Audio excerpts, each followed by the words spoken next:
Puji nama Tuhan, Shalom. Selamat sore Bapak Ibu Saudara yang dikasihi Tuhan.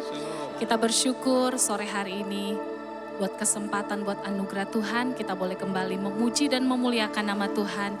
Mari kita muarahkan hati dan pikiran kita untuk memberikan yang terbaik melalui pujian kita, penyembahan kita untuk Tuhan. Mari kita berdoa bersama-sama. Roh-Mu yang hidup itu yang memenuhi setiap kami saat ini Tuhan. Baik kami yang ada di tempat ini, maupun setiap jemaat-Mu yang ada di rumah mereka masing-masing. Roh-Mu yang hidup yang menguasai setiap kami saat ini di dalam nama Tuhan Yesus. Sehingga kami boleh merasakan kehadiran-Mu Tuhan. Ada sukacita, ada damai sejahtera. Dan kami mau bersorak-sorak bagi kemuliaan nama-Mu Tuhan. Sebab sungguh Engkau Tuhan yang layak menerima segala pujian, hormat dan kemuliaan. Terima kasih Tuhan.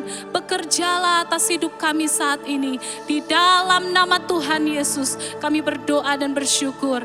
Haleluya. Amin. Mari bersorak bagi Tuhan.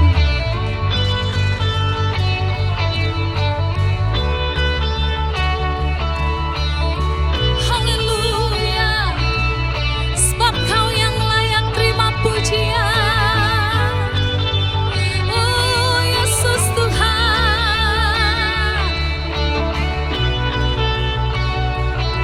Mari bersama naikkan pujian ini, katakan. Kau batu karang yang teguh, kota benteng dan perisaiku, yang menang kalahkan maut, penyelamat yang bangkit dan hidup.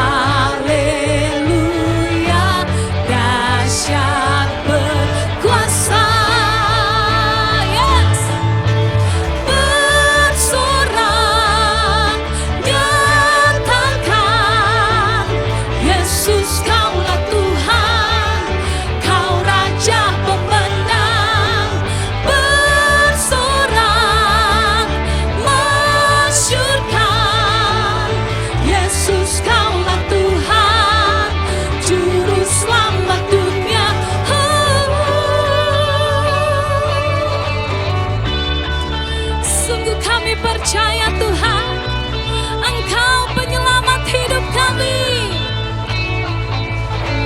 Kau Yesus batu penjuru. Amin.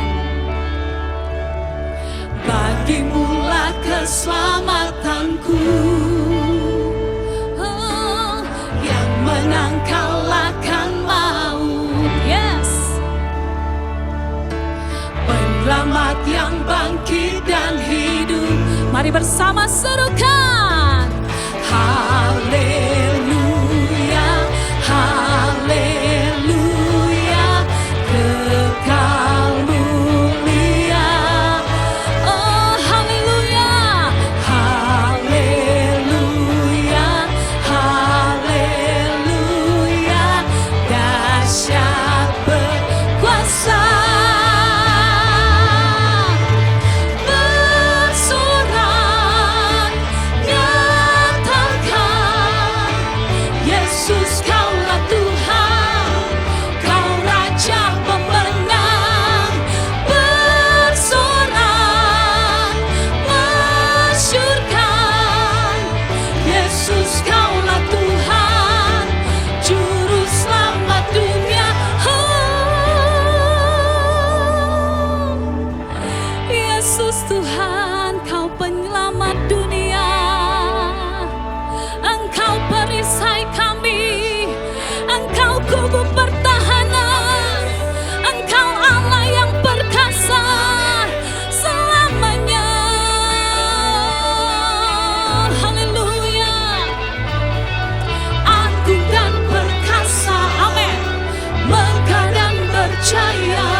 Yesus, Kaulah Tuhan. Amin.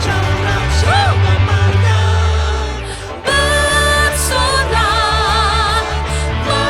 masyurkan, Yesus Kaulah Tuhan, Juru Selamat. Mari bersorak, bersorak, nyatakan, Yesus Kaulah Tuhan, Engkau Raja pemenang. Amin. Bersorak, masyurkan, Yesus Kaulah Tuhan, Juru Selamat dunia. Agung, agung dan perkasa, megah dan berjaya, Yesus Tuhan. Amin. Yes. Tempat perlindungan, gubuk pertahanan, oh Yesus Tuhan, Yesus Tuhan. Haleluya. Iman kami bersepakat berkata bahwa Yesuslah Tuhan, Engkau Raja di atas segala raja, dan Engkau yang akan mencurahkan roh-Mu atas setiap kami saat ini. Haleluya, haleluya. Yang hidup penuhiku, mengalir dalamku. Amin. Jiwaku tenang bersamamu, dalam naunganmu.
besar yang telah berjanji dan sanggup menggenapi. Imanku bersepakat percaya kuasa-Nya, ku terima sekarang. Amin. Kemenangan darimu. Aku punya Tuhan yang besar, yang telah berjanji dan sanggup menggenapi. Amin. Imanku bersepakat percaya kuasa-Nya, ku terima sekarang kemenangan darimu. Dengan iman kami percaya. Aku punya Tuhan yang besar, yang telah berjanji dan sanggup menggenapi. Imanku bersepakat percaya kuasa-Nya. Kami terima. Amin. Kemenangan dari Aku punya Tuhan yang besar. yang telah berjanji dan sanggup menggenapi. Imanku bersepakat percaya kuasa-Nya, ku terima sekarang kemenangan dari. Kami punya Tuhan yang besar. Yesus dan sanggup menggenapi.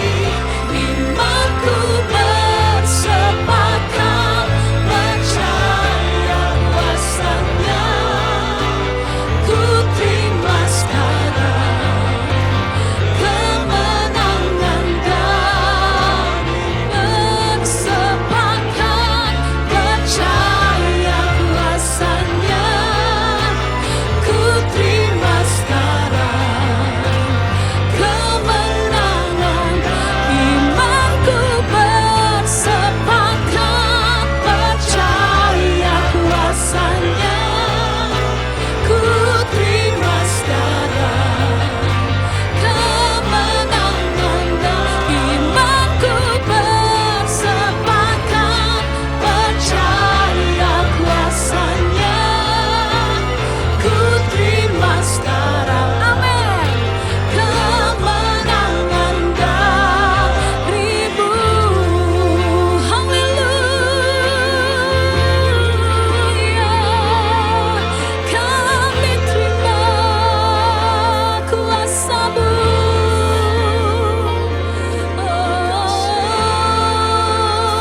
Haleluya. Ya Roh Kudus, penolong kami yang akan terus memimpin kami, sehingga kami percaya, kami sepakat Tuhan, Amin.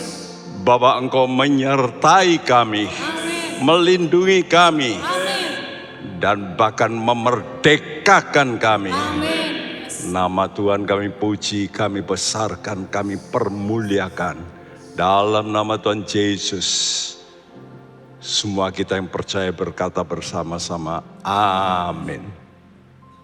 Shalom semua rekan-rekan dalam Kristus Yesus. Kita menghadapi zaman yang sukar, ya. Seperti 2 Timotius 3 ayat yang pertama sudah menubuatkan, perhatikan bahwa pada akhir zaman akan datang masa yang sukar. Kata sukar itu sebetulnya dalam bahasa lain berarti galak, ya.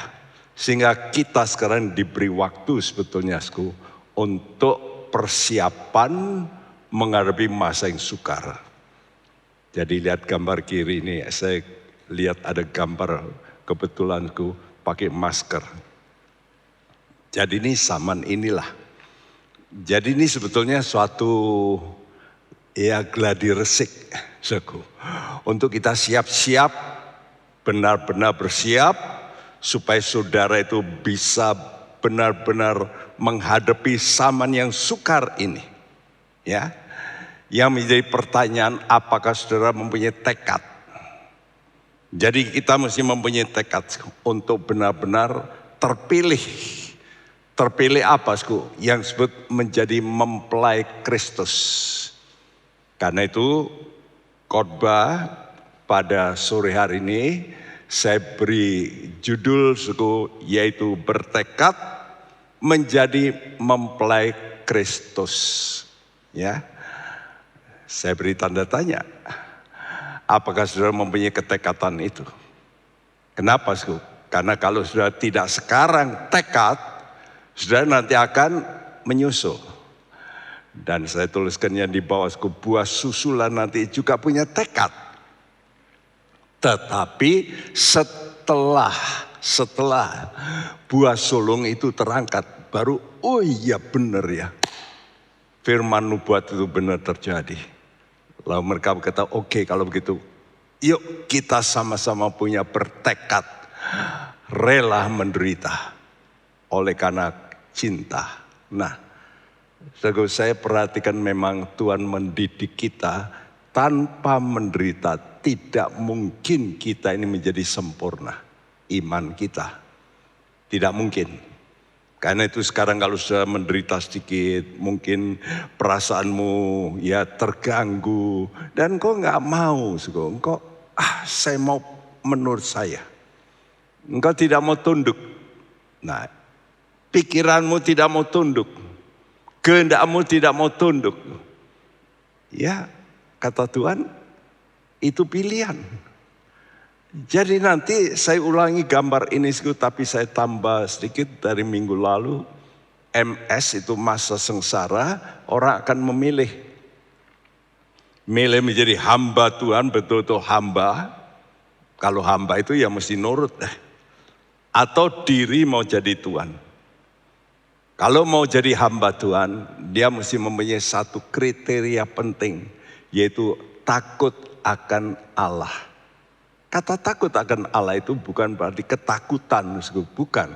Tapi hormat bahwa dia betul Allah yang harus disembah. Ya, karena itu kalau Allah sudah mewajibkan, kenapa wajib kita ini mengalami penderitaan? Ya, karena kesalahan manusia awal, dosa. Dan oleh karena dosa itulah manusia di bumi ini harus menderita.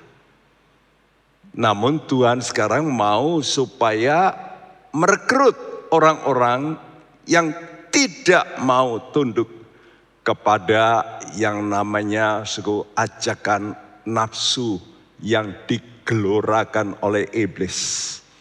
Nah, orang yang rela menderita nanti akhirnya di end-nya itu mengalami suatu perubahan yang luar biasa.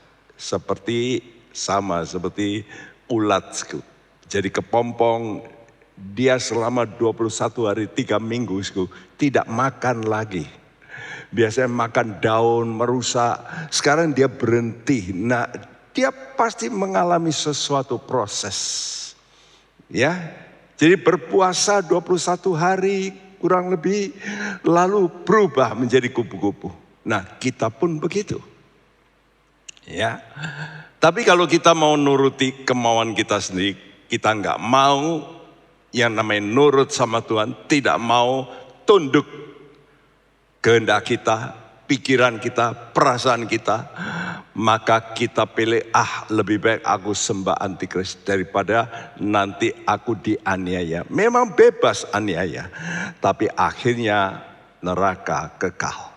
Jadi kita ini mesti lihat di end. Ya, di end-nya bagaimana, saudaraku. Nah, jadi akhir daripada buah susulan gereja baru dia bertekad. Waktu masa sengsara. Dia berpikir daripada mengalami hukuman kekal, oke deh. Dan itu sudah dikumandangkan minggu lalu saya sudah terangkan dalam Wahyu 14. Ada suara dari malaikat. Malaikat akan menginjil di langit. Karena pendeta-pendeta semua akan dikejar, dibunuh. Jadi Tuhan membuat mimbar di langit dan malaikat berkata, penduduk bumi, sembahlah Allah, takutlah akan Dia. Jangan takut menderita oleh antikris.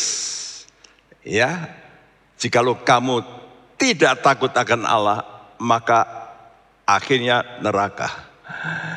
Namun kalau kamu sembah antikris dan menerima tanda di tanganmu dan di dahimu, kamu nanti akan mengalami hukuman yang kekal.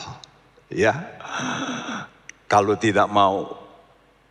kamu tidak mau diatur antikris, kamu dianiaya. Kalau kamu menolak antikris, kamu dianiaya. Ya, itu pilihan yang sulit. Jadi sebagian besar orang Kristen itu baru sadar. Kalau Tuhan berkata berjuanglah melalui pintu yang sempit. Ya, kamu mesti taat. Dan Tuhan sudah berkata sedikit orang yang mau. Ya, banyak lewat jalan yang lebar, tapi akhirnya menuju neraka. Saudaraku. Dan waktu buah sulung gereja diangkat, barulah yang ketinggalan ini baru sadar, iya kami terlambat. Oke deh, kami sekarang mau menurut firman Tuhan secara total. Apa itu menurut firman Tuhan? Apa itu mentaati? Definisinya Yohanes 14 ayat 15, ini ucapan Tuhan Yesus. Barang siapa mengasihi aku, ya, turutlah perintahku. Jadi kalau kita mau mencintai Tuhan, itu berarti kasih.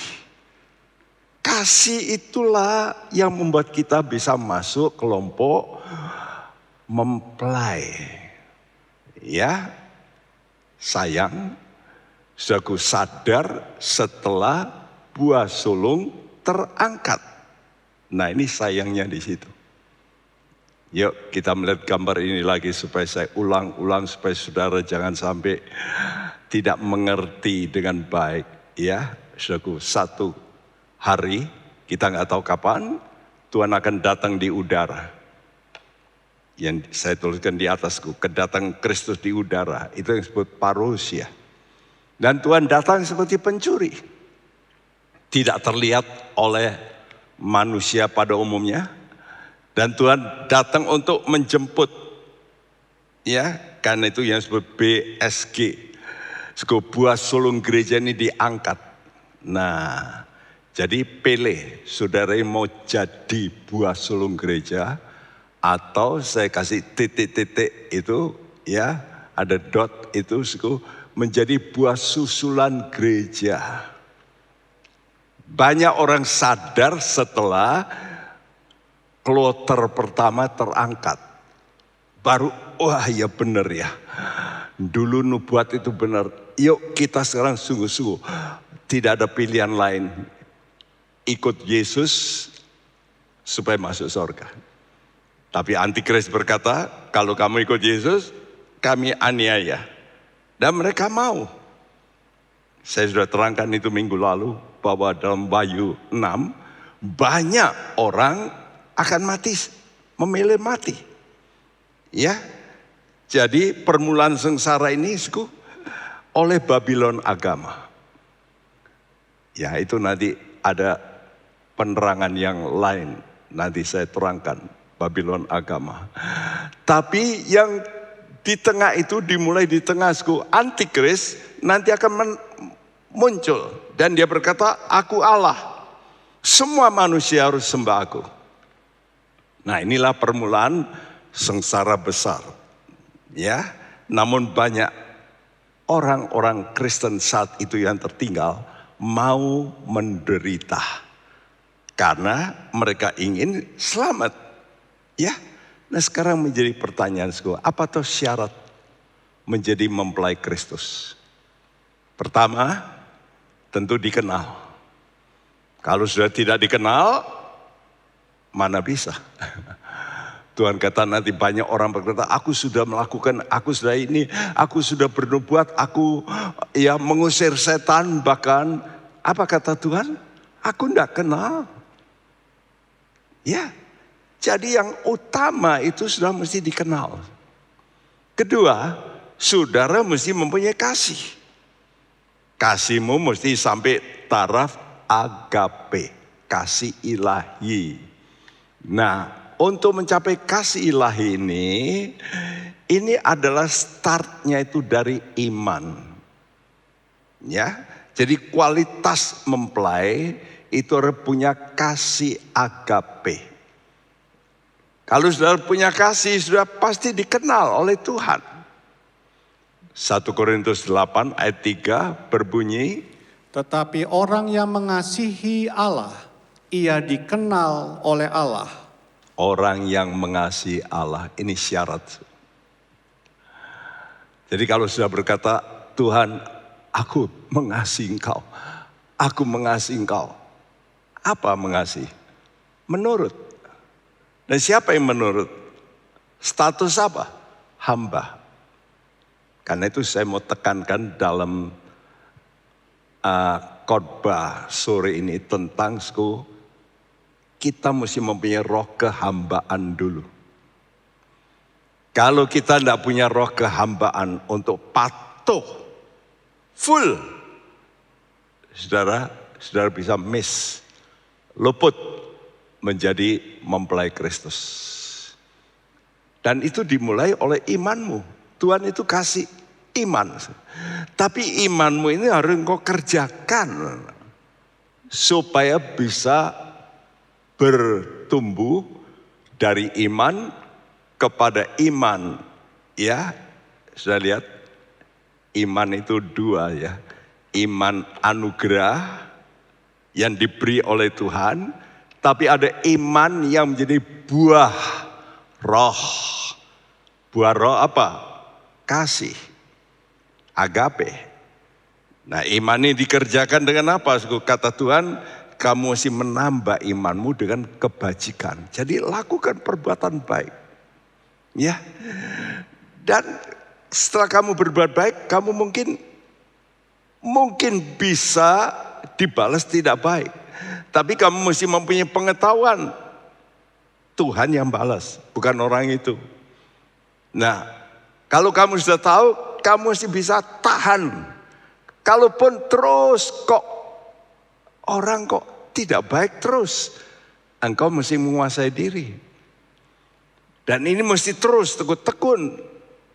Dan untuk bisa tekun, sudah mesti hidup saleh, ibadah. Nah, makanya kalau orang sudah bisa mencapai tekun, itu berarti dia sudah impas. Kalau orang dagang itu namanya impas. Dia mulai bisa menuai, ya. Nah, itu diperoleh kalau tekun ditambah dengan kesalehan ibadah. Karena itu Tuhan pentingkan yang namanya ibadah. Kalau sudah tidak meluangkan waktu untuk ibadah, ya sudah nggak mungkin bisa mempunyai kasih persaudaraan. Karena kasih persaudaraan itu satu anugerah yang akan bekerja dengan imanmu yang bertambah. Karena engkau saleh, maka Roh Kudus ini nanti akan mencurahkan. Ya, karena kalau kita beribadah mesti apa sih? Mesti bersama, bukan? Namanya ibadah itu berkumpul. Ya, Tuhan minta dalam surat Ibrani, jangan sampai kita meninggalkan perkumpulan. Karena disitulah kita belajar kasih persaudaraan. Dan kalau sudah mempunyai kasih persaudaraan, saudara akan bisa selanjutnya mempunyai kasih agape. Nah, kapan orang bisa melakukan ini? Kalau dia mempunyai roh kehambaan. Ya, servanthood spirit. Jadi saudara mesti mempunyai roh kehambaan. Salah satu tokoh di Alkitab yang Tuhan sangat suka. Nama ini cukup banyak sekali ditulis. Siapa orangnya? Daud. Walaupun dia mungkin jatuh dalam dosa. Tapi orang ini betul-betul mempunyai roh kehambaan yang luar biasa. 2 Samuel 7 ayat 20 berbunyi, Apakah yang dapat dikatakan Daud kepadamu lebih lagi daripada itu? Bukankah engkau yang mengenal hambamu ini, ya Tuhan Allah? iya, waktu Daud sudah menjadi raja, dia tahu bahwa dia dari orang yang dulu pengembala. Dari kandang dia berkata, tapi aku sudah diangkat dan Tuhan mau janji sekarang untuk menetapkan Daud menjadi raja untuk kekal. Jadi bukan hanya selama dia hidup. Tuhan kata, aku janji satu ikatan janji, kerajaanmu kekal. Ya. Dan memang nanti diteruskan, ada nanti turunan Daud, turunan yang jatuh bangun jatuh, tapi ada yang baik. Dan akhirnya muncul siapa? Yesus. Dan Yesus inilah yang disebut anak Daud. Dia mendirikan kerajaan untuk yang namanya kerajaan Daud. Ya. Jadi kuncinya itu di sini letaknya. Mau enggak jadi hamba? Nah sekarang pilihan, sekarang atau nanti. Waktu zaman kesukaran datang, baru saudara berkata, oke, saya sekarang mau nurut full. Nah ini banyak orang memilih nanti. Sekarang kalau nurut full itu kok sukar ya. Orang itu sudah salah. Pak Bekti berkata, ampunilah, doakan, berkati, kok enak. Enggak lah. Ya, itu pilihan. Ya, tapi kalau sudah berkata, oke, karena Tuhan menyuruh begitu. Relakan, kata Tuhan. Relakan kalau hartamu dirampas, itu jelas. Ibrani 10 mengatakan, relakan. Saya banyak orang itu nggak rela, pokoknya aku mau pakai caraku sendiri. Nah itulah, mau jadi tuan. Tidak mau jadi hamba, hambanya Tuhan Yesus. Ya, karena itu hati-hati kalau berdagang, jangan sampai saudara itu bisa kena, kan begitu. Minta pimpinan Tuhan dulu, ya. Jadi turuti perintahnya sekarang. Kenapa? Karena Tuhan kata bahwa kuk yang aku tanggungkan, perintahku itu tidak berat. Tidak berat. Kalau dilakukan dengan kasih. Dan kalau kamu mengasihi, aku berikan kekuatan Roh Kudus untuk bisa melaksanakan. Jadi kita dihadapkan pada pilihan menjadi buah sulung gereja yang akan diangkat lebih dulu, atau kemudian setelah melihat kenyataan ya penderitaan. Nah ini satu nubuat. Jadi Tuhan itu sudah jauh-jauh sebelum terjadi kerajaan, Musa itu sudah memberitahu. Nanti ada raja-raja yang tidak mau tunduk penuh sama Tuhan. Maunya itu selalu minta tolong sama negara lain yang lebih kuat. Khususnya saat itu Mesir. Setelah Mesir ganti kerajaan Asyur. Ya. Jadi mereka itu selalu mikir bagaimana saya bisa ditolong oleh yang lain. Mereka tidak mau menjadi hamba Tuhan full, nurut. Nah ini nubuat Tuhan kasih lebih dulu, jauh sebelum ada raja-raja. Ulangan 28 ayat 47-48. Karena engkau tidak mau menjadi hamba kepada Tuhan Allahmu dengan sukacita dan gembira hati, walaupun kelimpahan akan segala-galanya, maka dengan menanggung lapar dan haus, dengan telanjang dan kekurangan akan segala-galanya, engkau akan menjadi hamba kepada musuh yang akan disuruh Tuhan melawan engkau. Ia akan membebankan kuk besi ke atas tengkukmu sampai engkau dipunahkannya. Iya, ini pilihan. Karena engkau enggak mau, perhatikan kata saya garis bawahku, engkau tidak mau. Jadi sebetulnya ini kehendak. Makanya saudara kalau mau berdoa itu mesti belajarnya namanya Tuhan. Bukan pikiranku, bukan perasaanku yang mengendalikan. Kehendakmu aku turuti. Biar pikiranku sekarang aku adjust, aku setel nurut kehendakmu. Karena pasti ujungnya pasti baik. Aku tidak mau nuruti perasaanku. Aku mau nuruti kehendakmu. Ini penting, saya sudah ulang-ulang. Tapi banyak orang main pikiran, main perasaan. Tidak mau menurut kehendak Tuhan. Ya, jadi saudara itu betul-betul hamba Tuhan, benar apa enggak? Itu justru di sini. Kehendak Bapa yang kau lakukan. Dan kau harus lakukan dengan apa? Sukacita. Kenapa? Karena nantinya pasti baik. Tapi banyak orang memilih menjadi hamba kepada musuh. Dan nanti Tuhan akan membuatku, musuhmu itu akan menekan engkau justru. Dan ini dialami, ini nubuat ini. Tapi faktanya sejarah dialami oleh Rehabeam, anak Salomo. Kenapa? Karena dia berubah setia terhadap Tuhan. Ya, jadi kerajaan Salomo dulu pecah menjadi dua.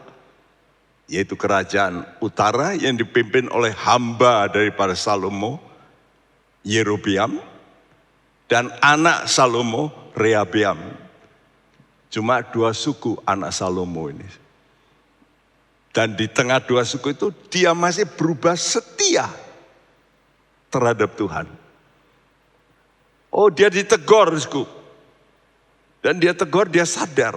Oke, aku merendahkan diri. Tapi kata Tuhan, aku perlu hajar kamu. Betul enggak kamu ini merendahkan diri? Nah ini loh, Tuhan itu enggak mau saudara itu kalau tobat terus diambil kesulitannya. No. Tobat, oke. Tapi aku mau didik. Ini nyata dalam kehidupan Rehabeam. 2 Tawarikh 12 ayat 8. Tetapi mereka akan menjadi hamba-hambanya, supaya mereka tahu membedakan antara mengabdi kepadaku dan mengabdi kepada kerajaan-kerajaan duniawi. Ya, Tuhan itu Tuhan yang baik. Dia tidak mau paksa, dia suruh orang itu memilih. Karena itu, karena Tuhan itu baik, maka dia itu terus memperingatkan umatnya, ya, yang dulu sudah menjadi budak di Mesir. Maksudnya mereka itu tidak perlu mengalami hajaran cambuk murka seperti yang dialami oleh siapa? Oleh Yakob. Yakob ini kan salah, menipu, ya, anak-anaknya salah. Karena itu, Yakob dan keluarganya dihajar oleh Tuhan di mana? Di Mesir. Dan mereka betul-betul diperbudak. Dan itu dialami oleh Rehabeam. Oleh raja-raja yang lain yang tidak mau full berpaut sama Tuhan. Lihat aja di Alkitab. Mereka mesti bayar upeti. Ya. Nah, jadi peringatan nubuat itu diberikan bagi orang yang akan dilepaskan, akan. Ya. Jadi belum mengalami. Yang kedua, yang sudah dilepaskan. Dan yang ketiga, kelompok ketiga, yang belum pernah dilepaskan. Berarti belum pernah mengalami penderitaan. Jadi Tuhan mau melepaskan orang yang menderita. Yang kedua, Tuhan mau bicara pada mereka yang sudah dilepaskan sekarang. Ya, dan yang terakhir yang belum pernah menderita. Ya, karena itu belum pernah dilepaskan. Saudara mau jadi kelompok yang mana? Menderita dan dilepaskan? Atau sekarang betul-betul mengalami kelepasan? Atau belum pernah dilepaskan? Saya memilih yang nomor 3, belum pernah mengalami penderitaan sehingga tidak perlu dilepaskan, kan gitu. Ya, jadi coba perhatikan, saya perhatikan, kenapa Tuhan itu selalu kok mengingatkan, kamu ini dulu budak. Dan itu ulang. Kalau Tuhan ngomong itu dia ulangi terus menerus, supaya itu jadi ingatan gitu ya. Coba sekarang kita baca, ini belum dilepaskan. Ini karena mereka sudah menderita, tapi akan dilepaskan. Keluaran 6 ayat 5. Sebab itu katakanlah kepada orang Israel, Akulah Tuhan, Aku akan membebaskan kamu dari kerja paksa orang Mesir, melepaskan kamu dari perbudakan mereka, dan menebus kamu dengan tangan yang teracung, dan dengan hukuman-hukuman yang berat. Ya, bagaimana Tuhan melepaskan?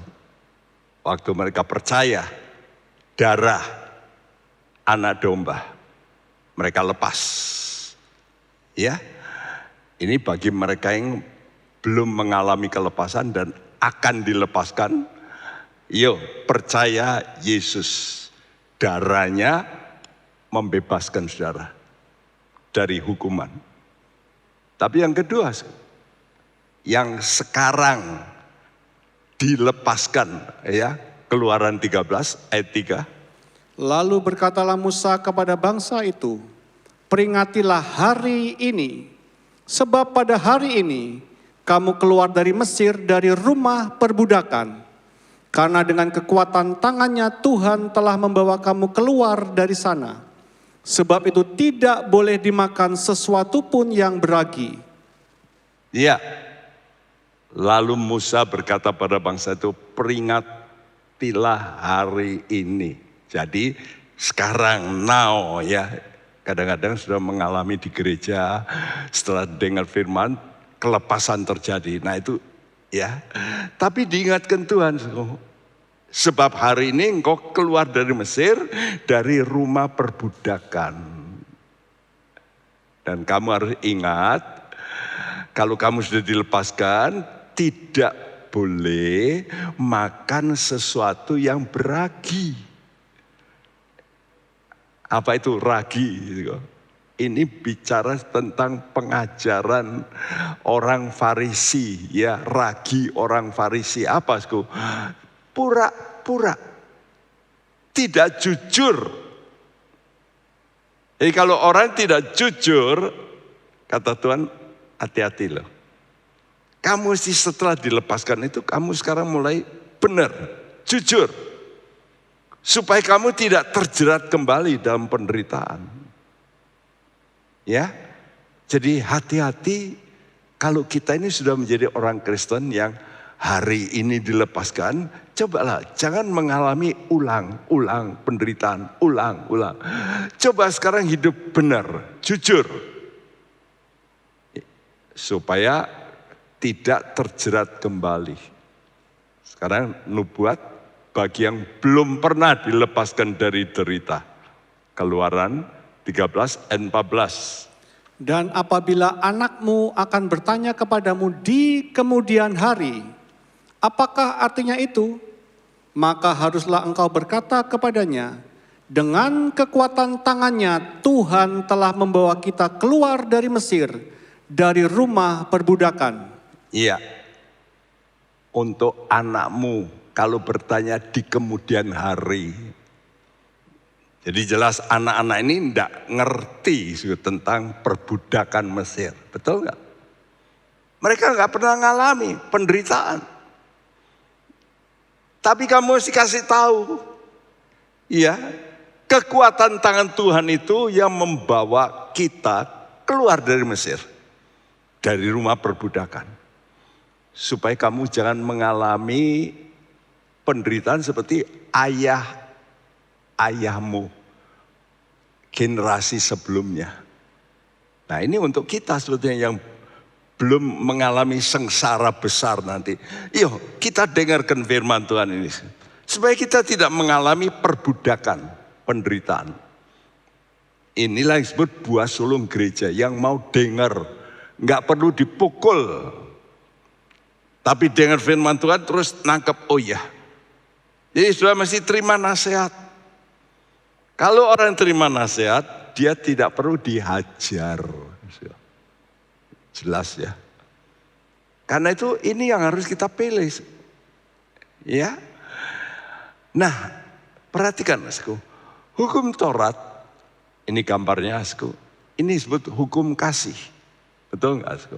Waktu Tuhan ditanya, apa yang paling penting dari hukum Taurat? Tuhan simpulkan segenap hukum Taurat itu saya simpulkan kata Tuhan, kasihlah Allahmu dan sesamamu. Nah, itu kasih yang kudus. Mukadimah hukum Taurat. Jadi hukum Taurat itu diberi mukadimah. Sama semua negara kalau ada undang-undang dikasih mukadimah. Ya. Nah, mukadimah hukum Taurat itu mengandung peringatan tentang kamu telah dikeluarkan dari Mesir. Why gitu. Jadi waktu saya baca itu kenapa ya Tuhan ini kok terus ngomong, ingat loh kamu ini sudah dikeluarkan dari Mesir. Nah kalau kamu ingat itu, lalu kamu nanti bisa ngikuti hukum Taurat. Yaitu apa? Mengasihi Allah dan sesama. Dan kalau kamu mengikuti hukum Taurat, kamu tidak perlu mengalami masa sengsara. Nggak perlu. Karena itu Keluaran 20 ayat 2, ini mukadimah ya. Setelah itu hukum Taurat. Ulangan 5 ayat 6, ini juga mukadimah. Setelah itu hukum Taurat. Persis sama. Kenapa diulangi? Ya karena Tuhan ingin menekankan. Coba dibacakan. Akulah Tuhan Allahmu yang membawa engkau keluar dari tanah Mesir, dari tempat perbudakan. Iya. Kenapa kok Tuhan ulangi? Aku ini Tuhan Allahmu yang membawa engkau keluar dari tanah Mesir. Ya, supaya mereka ini kalau kamu ingat itu, kamu bisa melakukan hukum. Oh, iya, kita ini dikeluarkan dari penderitaan yang besar. Nah, kalau sudah ngerti cintanya Tuhan, saudara baru bisa mencintai Tuhan full. Nah, karena itu coba kita perhatikan peringatan-peringatan ini diulang-ulangi supaya betul-betul mereka bebas. Ada beberapa peringatan ya. Pertama, Ulangan 6 ayat 12. Maka berhati-hatilah supaya jangan engkau melupakan Tuhan yang telah membawa kamu keluar dari tanah Mesir, dari rumah perbudakan. Nah, diulangi lagi ya, tentang keluar dari tanah Mesir. Saya waktu menyiapkan ini, iya ya Tuhan itu kok baik. Kadang-kadang kita, oh aku ngerti. Tapi kita ini enggak, apa tuh maksud Tuhan? Ada perbedaan kata-kata. Ulangan 6 ayat 12, hati-hatilah. Nah, kalau anak mau keluar, orang tua kata, take care ya, hati-hati ya. Supaya tidak kena tipu, bujukan. Ulangan 7 ayat 8. Tetapi karena Tuhan mengasihi kamu dan memegang sumpahnya yang telah diikrarkannya kepada nenek moyangmu, maka Tuhan telah membawa kamu keluar dengan tangan yang kuat dan menebus engkau dari rumah perbudakan, dari tangan Firaun, Raja Mesir. Jadi pertama, hati-hati, jangan lupa. Ya, jangan lupa pembebasan yang Tuhan lakukan. Kedua, saudara mesti tahu Tuhan itu betul mencintai. Karena itu dia pegang janji. Ya, kamu nanti pasti akan dibawa ke tanah perjanjian. Tapi ada kata di sini keluar dari perbudakan. Nah, lagi satu, Ulangan 8 ayat 14. Jangan engkau tinggi hati sehingga engkau melupakan Tuhan Allahmu yang membawa engkau keluar dari tanah Mesir, dari rumah perbudakan. Ya, jadi Tuhan memberitahu kenapa bisa lupa. Karena tinggi hati. Jadi saya tuliskan ada 3 poin yang penting saya rangkum sekarang. Saudara itu bisa menjadi buah sulung gereja atau buah susulan, letaknya di sini ini. Ini kunci. Pertama, ingat Tuhan. Nah, ingat Tuhan dengan apa? Karena itu saudara kalau sudah bisnis, sibuk, lalu lupa apa? Ibadah. Jadi kalau sudah mau ingat Tuhan, continue. Ibadah, bukan hanya minggu, kalau bisa setiap hari ingat Tuhan. Ibadah di rumah, sudah mesti baca Alkitab tiap hari, pasti ingat Tuhan. Betul enggak? Yang kedua, sudah mesti mengenal kasih penebusannya. Dalamnya kasih Tuhan itu loh. Engkau mesti ngerti apa itu kasih Tuhan. Yang ketiga, coba terus engkau mesti rendahkan dirimu. Kenapa? Karena kalau orang itu sudah sukses, biasanya lupa Tuhan. Mulai sombong. Dan ini penyakit. Semua orang Kristen, termasuk pendeta, kalau sudah besar, hati-hati. Karena itu ditulis dalam kitab Ulangan. Ulangan itu Tuhan mau ulangi lagi. Nah sekarang kenapa? Ya, gereja itu bisa menjadi buah susulan, harus mengalami aniaya. Karena mereka tidak mau berfokus 3 perkara ini. Ya, tidak mengingat Tuhan, artinya ibadahnya kurang mengenal kasih. Kapan sudah bisa kenal? Kalau dinyatakan kasih Tuhan. Melalui apa? Roh Kudus. Ya, jadi ingat, mengingat Tuhan itu dengan ibadah, mengenal kasih penebusannya, ini hanya bisa dengan Roh Kudus. Karena Roh Kudus ini yang mencurahkan kasih Allah.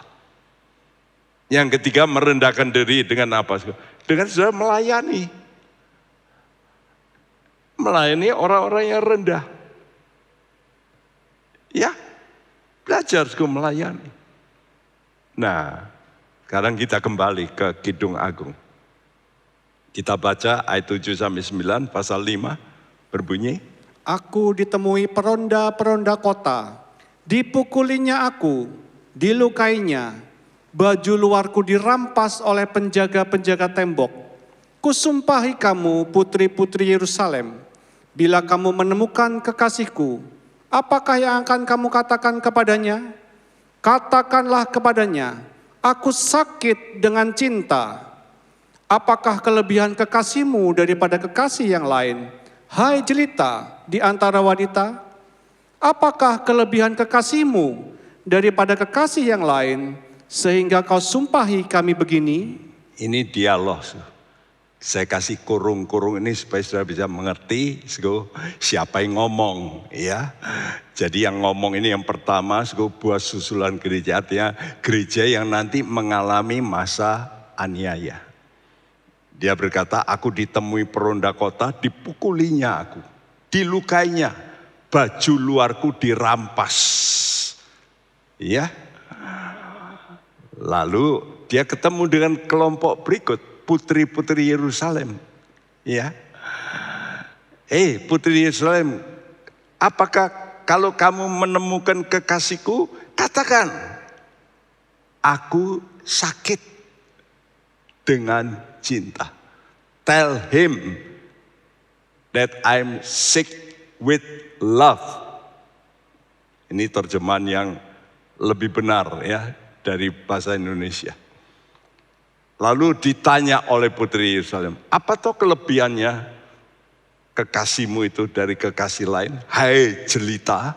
Wah, ini ada pernyataan, hai jelita. Jadi nanti buah susulan gereja ini masih cantik. Karena mempunyai ini, cinta ini.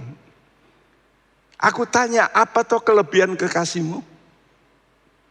Jadi buah susulan gereja ini jelasku merupakan kelompok yang akan mengalami sengsara. Kenapa? Karena pakaiannya dirampas. Jadi nanti dipaksa oleh antikris untuk menyangkal Yesus. Tapi ini keputusan dia. Katakan kepada Tuhan, ya. Jadi supaya diminta juga bantuan doa gitu. Aku sakit dengan cinta.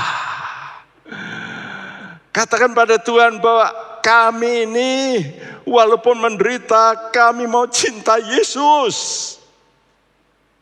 Ini keputusan. Nah sekarang, waduh, kamu kok bisa mempunyai cinta begitu? Apa toh kelebihannya Yesus itu daripada kekasih lain, daripada orang-orang yang mencintai? Hai jelita.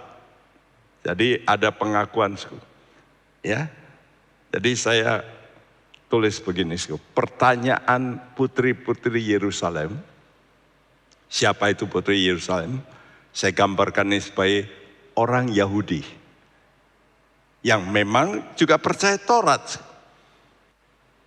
Atau orang-orang yang mencari damai. Ada orang yang belum Kristen, tapi hatinya itu ingin cari damai. Karena itu disebut putri Yerusalem. Karena Salem itu damai. Ya. Jadi omongan putri Yerusalem ini pertama mengakui, wih, gereja ini kok mau menderita, ini cantik ini rohaninya. Ya, sehingga dikatakan, hai jelita. Kenapa? Karena cantik. Kenapa cantik? Sebab rela menderita sampai mati karena cinta. Saya sudah katakan dalam Wahyu 6 sudah ditulisku, nanti ada 2 kelompok martir. Ya, pada permulaan sengsara sudah terjadi banyak martir. Nanti ada 3,5 tahun terakhir masih ada lagi. Ya.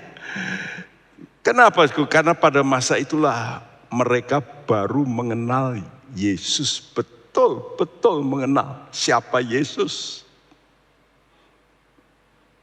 Sekarang ditanya, apa toh alasanmu?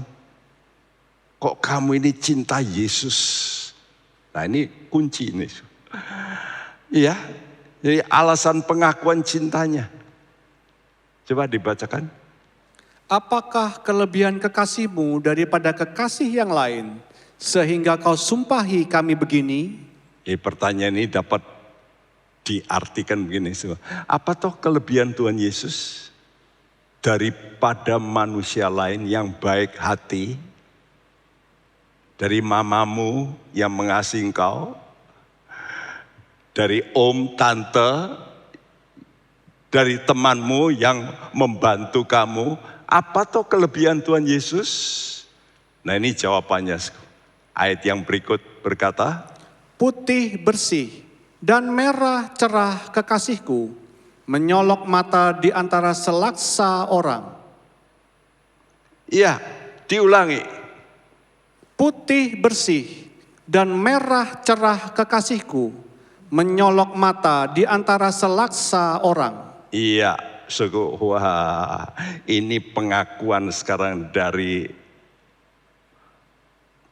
orang-orang Kristen yang nanti tertinggal. Baru sekarang pengakuan ini. Ini dalam Kidung Agung 5 ayat yang ke-10 ini. Katakan ini. Kalau ditanya, apa toh kelebihannya? Ini, putih bersih dan merah cerah kekasihku. Mencolok di antara selaksa. Dalam bahasa lain, dalam jumlah yang tidak terhitung. Jadi nggak ada tandingannya gitu. Coba kita kupasku, apa artinya nih? Putih bersih. Putih jelasku, tanda kudus. Ya, Yesus itu Allah yang maha kudus. Tanpa dosa. Kenapa tanpa dosa?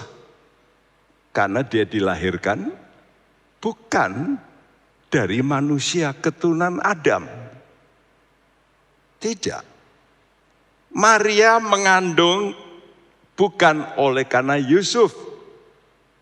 Jelas itu Alkitab, dan inilah yang menjadi serangan dari orang yang tidak percaya kuasa Tuhan. Mana bisa. Jadi saya bisa mengerti dulu, bagaimana Maria dulu dibully, diolok. Yesus pun, kamu anak haram, pastilah. Jangankan orang luar, saudaranya sendiri. Saudara Yesus tidak percaya Yesus itu Allah. Jadi saya bisa rasakan Maria dan Yesus dulu itu, waduh, serangan itu, wah, bukan main. Banyak orang membuli. Ya. Kenapa? Karena yang tahu cuma Yusuf. Enggak, enggak mungkin, orang berkata. Nah kalau bukan sama kamu ya sama orang lain. Ia berkata enggak. Maria berkata enggak. Enggak, kami enggak mau percaya. Saudara, tapi Yesus betul, dia manusia yang tanpa dosa. Karena itu Maria itu bukan tanpa dosa. Ada orang yang percaya Maria itu innocent, tanpa dosa. Oh, Maria keturunan dari Adam. Tidak ada manusia tanpa dosa. Karena itu Allah menjelma jadi manusia. Nah itu tanpa dosa. Merah cerah. Adom. Kalau Adom itu tentu Adam ya. Jadi kemerahan Tuhan ini menunjukkan dia itu manusia, Adam. Dan memang Alkitab mengatakan manusia kedua itu Yesus. Manusia pertama itu Adam pertama, tapi jatuh dalam dosa. Manusia kedua itu Yesus. 1 Korintus 15 ayat 47. Manusia pertama berasal dari debu tanah dan bersifat jasmani. Manusia kedua berasal dari sorga. Iya, manusia kedua berasal dari sorga. Putih bersih. Tidak ada dosa. Ya, saudaraku, ini harus diyakini oleh orang Kristen. Dan ini yang paling banyak diserang.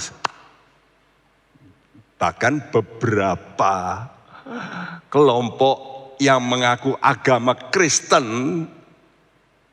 tidak mau percaya Yesus itu Allah. Enggak. Ini bukan sedikit pengikutnya loh. Banyak juga tidak percaya Yesus Allah. Yesus itu manusia, cuma manusia terhebat.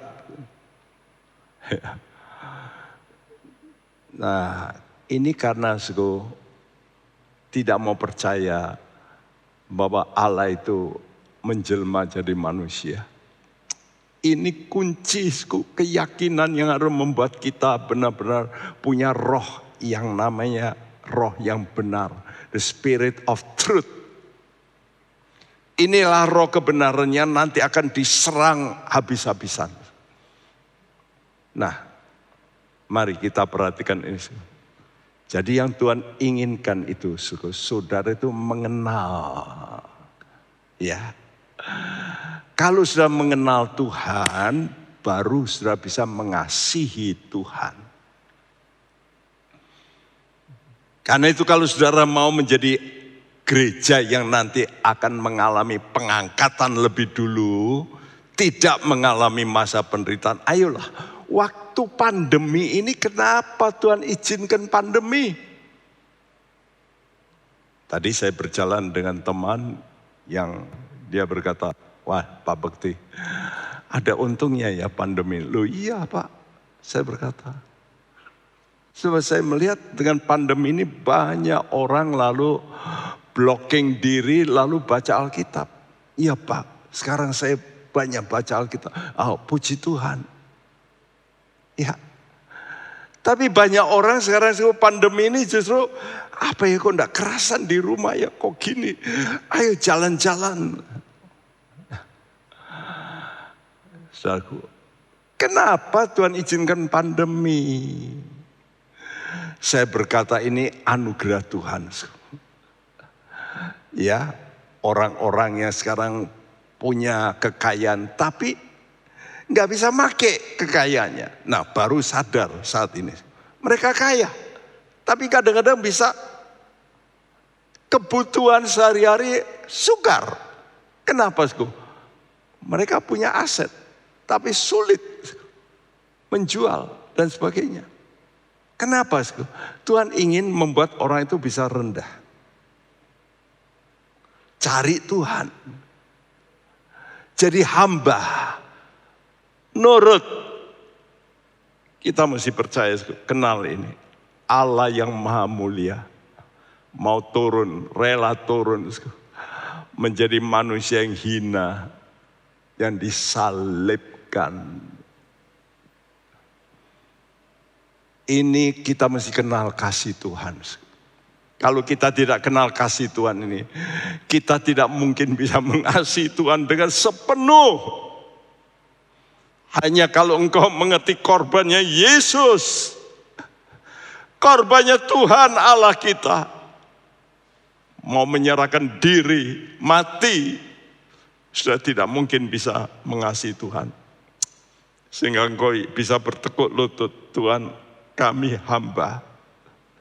Kami mau belajar nurut. Dan Tuhan kata nanti satu kali. Semua lutut pasti akan bertelut. Karena Tuhan memberikan satu nama di atas segala nama. Itulah nama Tuhan Yesus Kristus. Semua manusia harus berlutut. Sekarang tidak mau. Oke. Tapi nanti dibuktikan semua manusia nanti akan datang berlutut di bawah kaki Tuhan.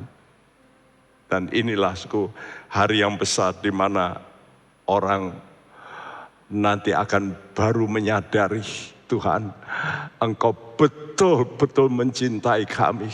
Melepaskan kami dari perbudakan dengan korban darah-Mu. Karena itu mari kita nyanyikan pujian ini. Ingat kasih-Nya. Ingat kebaikannya. Ini yang harus kita ingat terus. Rendahkan dirimu. Dan siaplah untuk menjadi hamba.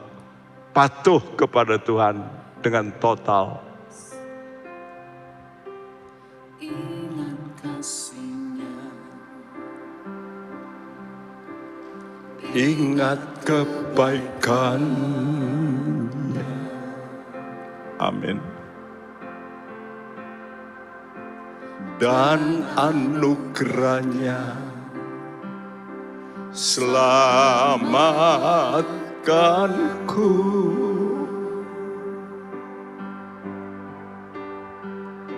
Sebab kasih-Nya setinggi langit,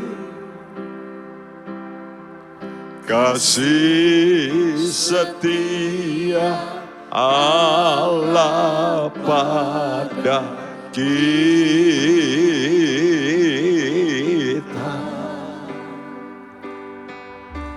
Besar kasih Allah pada kita.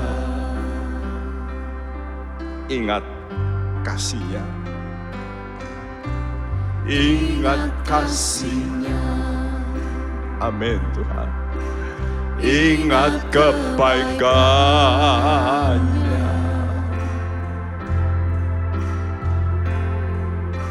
dan anugerah-Nya. Selamatkanku.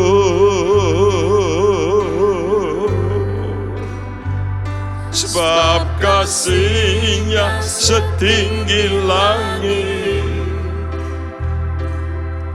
kasih setia Allah pada kita.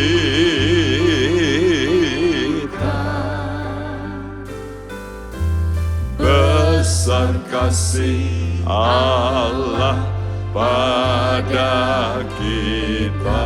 Mari kita berdiri. Ku takkan lupa, ku takkan lupa, ku takkan lupa kasih-Nya. Ku takkan lupa anugerah-Nya.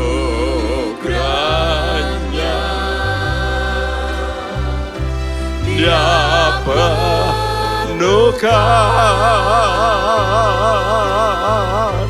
Dia penuhkan.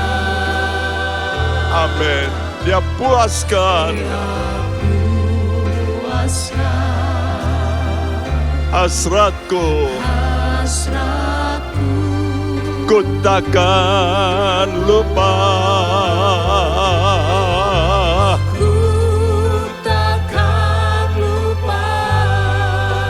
Amin Tuhan.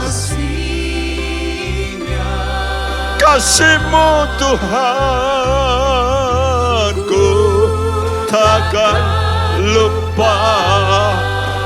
Glory anugerah-Nya. Dia penuhkan, Dia penuhkan engkau dengan Roh Kudus. Dia puaskan,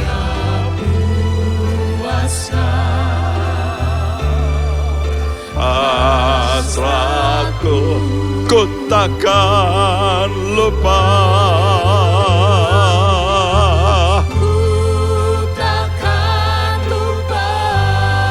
Serukan pada Tuhan. Kami tidak mau melupakan Engkau Yesus.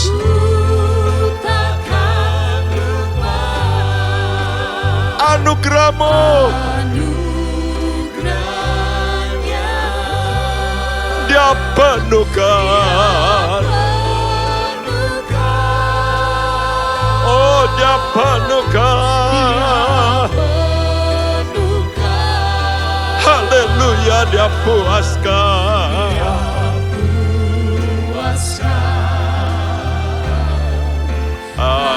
Hasratku, serukan lagi. Aku takkan lupa ya Tuhan.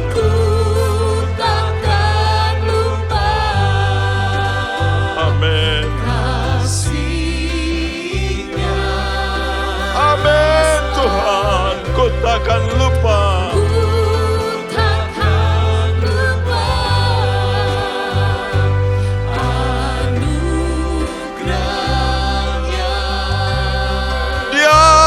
penuhkan. Yes, Dia penuhkan. Dia puaskan. Hasratku, ku takkan lupa.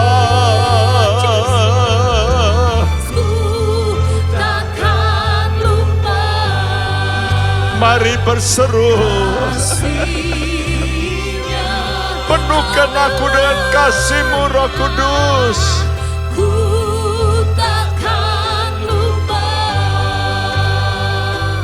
anugerahnya. Dia penuhkan.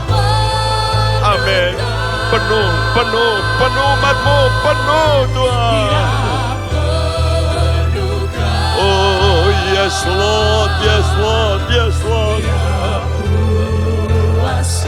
Hasratku, besar kasih Allah. Besar kasih Allah pada kita. Besar kasih Allah.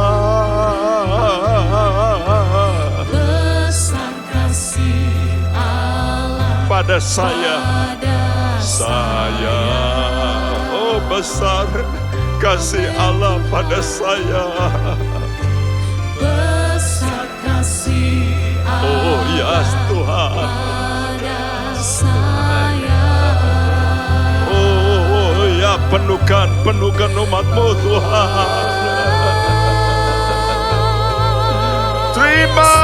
Terima Roh Kudus. Ya Roh Kudus, Terima Roh Kudus. ya Roh Kudus. Sikarabakore sekere. Ya Rama ya Syekh. Kiarabatana bako. Yes Lord, yes Lord, yes Lord.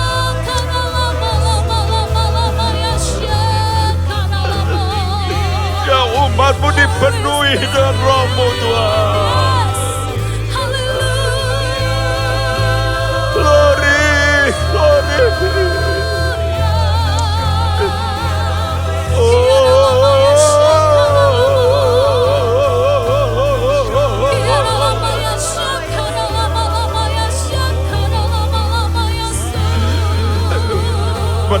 Penuh, yes. Rindukan dipenuhi kasih Allah.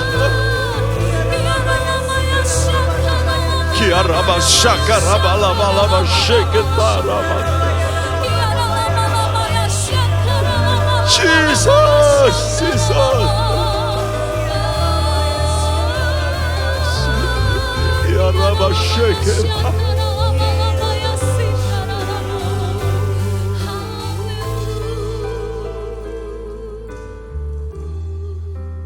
Dia penuhkan, Dia penuhkan, Dia puaskan hasratku.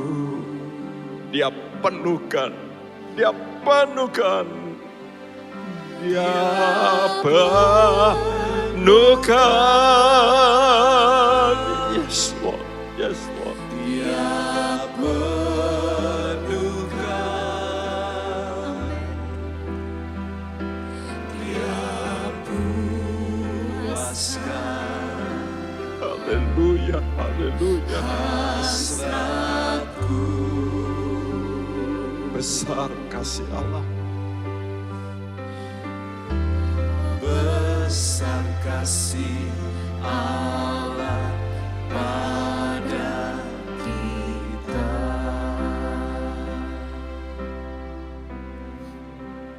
Hamba-Mu sadar, tanpa anak-anak-Mu dipenuhkan dengan Roh-Mu, kami tidak mempunyai kasih yang sepenuhnya. Ya Tuhan Yesus. Karena kami tahu Tuhan, itu adalah buah roh. Amin. Yes. Hanya roh-Mu yang dapat membuahkan Amin. kasih yang sejati. Yes. Kasih yang membuat kami mau takluk kepada Tuhan. Kasih yang membuat kami mau taat sepenuh. Amin. Hamba-Mu berdoa Tuhan, bekerjalah dengan roh-Mu yang kudus. Amin. Biar firman-Mu benar-benar masuk dalam hati kami. Mengubah Tuhan segala pikiran, perasaan, kehendak kami yang salah. Ya Tuhan. Biar semuanya akan ditundukkan kepada Engkau. Amin. Yesus juru selamat kami. Engkaulah yang menyelamatkan kami. Karena itu kami bersyukur kepada-Mu Tuhan. Kami mau belajar melayani dengan baik. Menghormati Engkau dengan sungguh. Karena Engkau satu-satunya juru selamat kami. Amin. Tuhan berkati semua anak-anak-Mu. Limpahi mereka dengan Roh-Mu yang kudus. Amin. Dan juga keluarga mereka semuanya. Pekerjaan mereka pun Engkau tolong Tuhan. Supaya mereka bekerja yang benar. Yang menyukakan hati-Mu. Terima kasih. Juga pemerintahan kami supaya berjalan dalam kehendak Tuhan Ya yang Tuhan. benar. Amin. Dan di mana ada kebenaran, di situ ada kemerdekaan yang Amin. sejati. Dan sekarang kami mau terima berkat-Mu Tuhan. Saudaraku, terimalah berkat daripada Allah Bapa kita, daripada Tuhan kita Yesus Kristus, dan persekutuan Roh Kudus. Tuhan memberkati engkau. Amin. Dan melindungi engkau. Amin. Tuhan menyinari engkau dengan wajahnya. Amin. Dan memberi engkau kasih karunia. Amin. Tuhan menghadapkan wajahnya padamu. Yes. Dan memberikan engkau damai sejahtera. Amin. Mulai sekarang sampai Maranatha dia datang kembali. Dan setiap kita yang percaya berkata bersama, Amin. Tuhan memberkati. Amin. Ku datang Tuhan, baharui hidupku dalam anugerah. Ku datang padamu.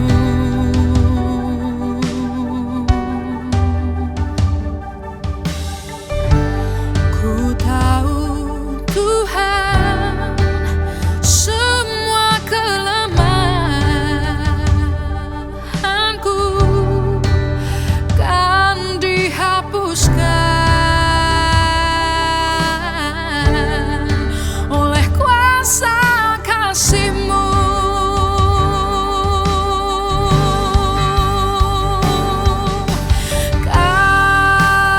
Kasih-Mu melingkupi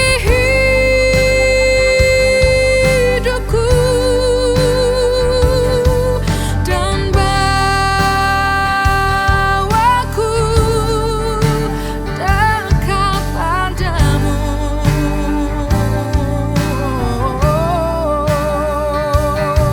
Ku kan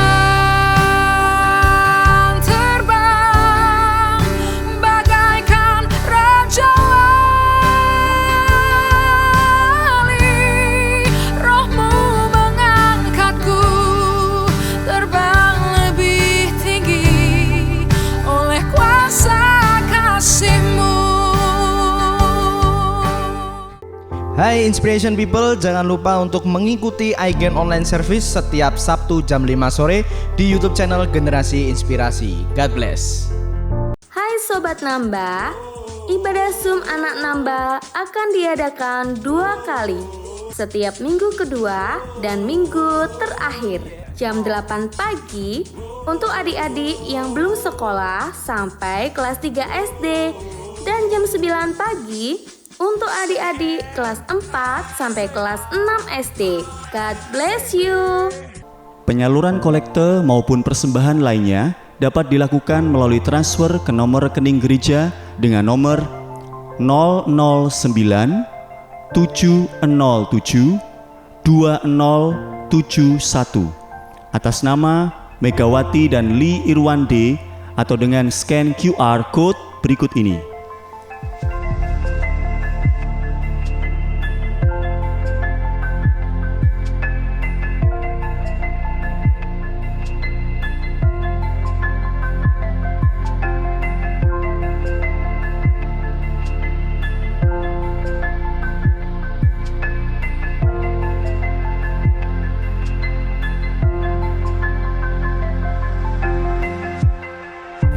Bagi jemaat Tuhan yang rindu mendapatkan informasi seputar kegiatan gereja, renungan harian, dan lain-lain melalui WhatsApp gereja, Anda dapat mendaftar dengan cara ketik BC spasi on dan mengirimkan ke WA gereja dengan nomor 0815 7802 2000. Untuk mengikuti ibadah offline di gereja, jemaat dapat mendaftarkan diri di link berikut ini. Silakan mengisi data diri dan mengikuti protokol yang sudah ditentukan.